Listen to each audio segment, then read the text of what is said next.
savez, tiens, je vais vous raconter quelque chose. Vous savez que pour endiguer la pandémie de divorce en Chine, parce qu'en Chine, il y a une pandémie de divorce. Après la pandémie, conséquence de l'épidémie.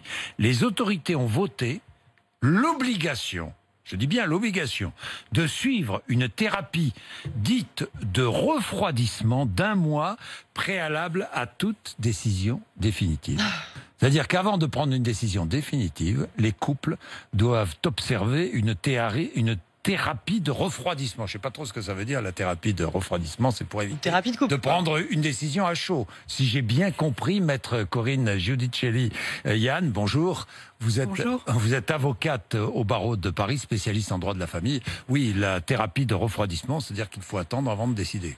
Probablement. Oui, probablement. Oui. Ça, j'imagine ça en France, c'est impossible. Ça, c'est obligatoire en Chine. Hein, obligatoire. Tout est obligatoire en Chine, oui. Pas encore en France, non. Pas encore en France. Bien. Est-ce que vous avez constaté, après cette période de confinement, des difficultés dans les couples ? À mon niveau, au niveau de mon cabinet, en effet, j'ai eu des cas assez atypiques pendant la période de confinement, oui. de couples très installés, par exemple des couples qui avaient 50 ans d'existence et qui ont voulu mettre un terme à leur mariage. 50 ans, après 50 ans de oui, mariage, oui. C'est-à-dire que la crise sanitaire a eu raison de 50 ans de mariage. Exactement, on peut le présenter ainsi. Cependant, parmi mes confrères qui font beaucoup de divorces, il n'y a pas eu la vague, le raz-de-marée annoncé pendant la période de confinement, à la suite de cette période de confinement. Eh bien, Corinne Giudicelli, Yann est avocate au barreau de Paris, spécialiste en droit de la famille, et nous parlons des divorces. Alors, vous dites, j'ai eu des demandes de divorce un peu plus que d'habitude, oui, moins qu'en Grande-Bretagne ou en Belgique ou dans d'autres pays d'Europe. Oui. Est-ce que vos confrères aussi ont constaté une recrudescence des divorces et demandes de divorce? J'allais dire méchamment, ils ont été un petit peu déçus. Ah bon? Parce qu'ils s'attendaient à avoir une pluie de dossiers. Oui. Mais non, non, ce n'est pas mais le cas. non. Bien, les couples qui divorcent, dont vous me disiez souvent, sont des couples qui sont ensemble depuis longtemps. Dans mon cas et dans pendant l'épidémie, oui. Pendant le confinement, mais pas forcément. Quelles sont les raisons avancées par ces couples? On parle de la période de confinement, ce qu'il y a eu pendant cette période de confinement. Il y a eu plusieurs cas. Vous savez, il y a des couples où c'est juste passe-moi le sel en fin de compte. Oui. Et pendant cette période, ou pendant 2 mois, ils ont été face à face. Ils se sont rendus compte que le passe-moi le sel, c'était insuffisant. Oui, à force de se passer le sel, voilà. Oui, évidemment. Oui. Exactement. Mais si la seule discussion, c'est passe-moi le sel, évidemment, à quoi ça sert de rester en couple? C'est ça. Ou alors, il y avait aussi des couples qui s'étaient tout à fait organisés, de manière très indépendante, et se sont retrouvés ensemble, et là, malheureusement, ils n'avaient plus rien à se dire.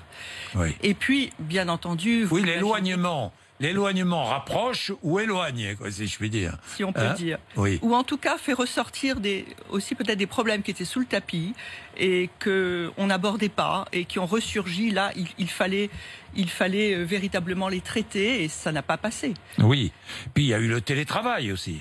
Le télétravail, cela, je pense que ça a généré des frictions évidemment dans le couple importantes et aussi des violences, il faut bien le dire. Oui, des violences, bien sûr.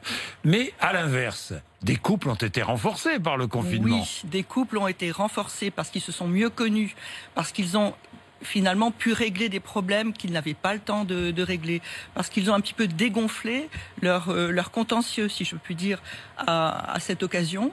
Et puis, il y a des requêtes en divorce qui devaient être déposées, qui n'ont pas été déposées. Qui n'ont pas été déposées. On a rétrogradé. Oui, on s'est retrouvés en quelque sorte, grâce au confinement. Ce n'est peut-être pas la majorité, mais ça existe. C'est un phénomène que l'on a pu constater également. Oui, et puis, moins d'adultère. Non, mais je dis clairement les choses. Moins d'adultère pendant le confinement, évidemment. Mais quoi? moins facile. Eh ben, évidemment. Hein? Non, mais aussi. Quelle est la première cause de divorce aujourd'hui? Quand vous voyez arriver les couples, quelle est la situation que vous rencontrez le plus souvent? La mésentente, souvent la mésentente sur le quotidien. Oui, sur la vie quotidienne. Oui. Bien entendu, ça peut être aussi le fait qu'il y a une double vie par ailleurs. Oui, double vie par ailleurs chez l'un ou l'autre. Voilà, sachant que c'est toujours dans la même proportion, 70% des femmes qui le demandent contre 30% des hommes. Qui demandent le divorce? Oui. Il y a Et ça bouge pas. Et ça ne bouge pas. Oui. 70% des femmes demandent de divorce et 30% des hommes. Pourquoi, selon vous, vous qui avez une longue habitude de la vie de couple? Je pense que la vie de couple pour les femmes, c'est très important et elles sont prêtes à faire face à ça, alors que l'homme va plutôt compenser par ailleurs dans son travail ou par une autre relation, peu importe. Mais la femme ne se contente pas de ça et préfère passer l'étape du divorce. Oui, elle n'accepte pas. Voilà, est plus exigeante finalement. La femme est plus exigeante Oui. et décide, et peut-être aussi que la femme est plus courageuse. C'est pas faux. Non, mais c'est pas faux. Plus courageuse et décide, alors que l'homme hésite à décider. Peut-être pour le mariage, c'est pareil d'ailleurs. Oui, oui. Comment se déroule aujourd'hui? Les divorces sont conflictuels toujours autant ou moins qu'avant? Une grande partie se fait par consentement mutuel. Vous savez que le consentement mutuel a été déjudiciarisé. Oui. Oui. Cela a beaucoup aidé au niveau de la fluidité dans les tribunaux parce que c'était à peu près 50% des divorces. Oui. Donc on passe maintenant avec 2 avocats et un notaire et donc hors champ judiciaire. Ça, c'est la moitié des divorces. Le reste, ça peut être effectivement très compliqué. Oui, ça décharge les tribunaux. Oui. Hein, c'est important. Oui. C'est important parce qu'on n'est pas forcément obligé d'aller devant le tribunal pour divorcer. Hein. Enfin bon. Et puis, à l'inverse, il y a des divorces conflictuels qui durent des années et des années. Bien sûr. Est-ce qu'on peut refuser? Est-ce que j'imagine, je suis marié, ma femme demande le divorce, ou je demande le divorce? Est-ce que j'ai le droit de refuser si ma femme le demande, ou est-ce que ma femme a le droit de refuser le divorce si je le demande? Alors, il y a 2 étapes. Quand une requête est déposée devant un tribunal, vous passez lors d'une conciliation. Et là, il y a une séparation, on n'a pas besoin de dire pourquoi. Le juge va vous séparer. Puis la procédure de divorce s'engage. Et là, il faut une raison. Soit 2 ans de séparation, et vous ne pouvez pas éviter le divorce, soit des fautes. Et si les fautes sont prouvées, vous ne pouvez pas éviter le divorce. Oui. C'est-à-dire divorce pour faute, quoi.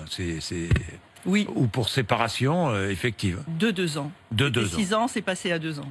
De 6 ans, c'est passé à 2 ans. Oui. Donc on divorce plus qu'avant ou pas plus qu'avant? C'est à peu près stable. C'est à peu près stable. Mais c'est quand même 2 couples sur 3 à Paris. À Paris, c'est 2 couples sur 3. En région parisienne, oui. Ouais, qui divorcent. Mm-hmm. Dites-moi.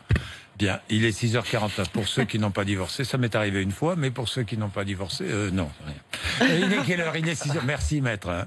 Merci.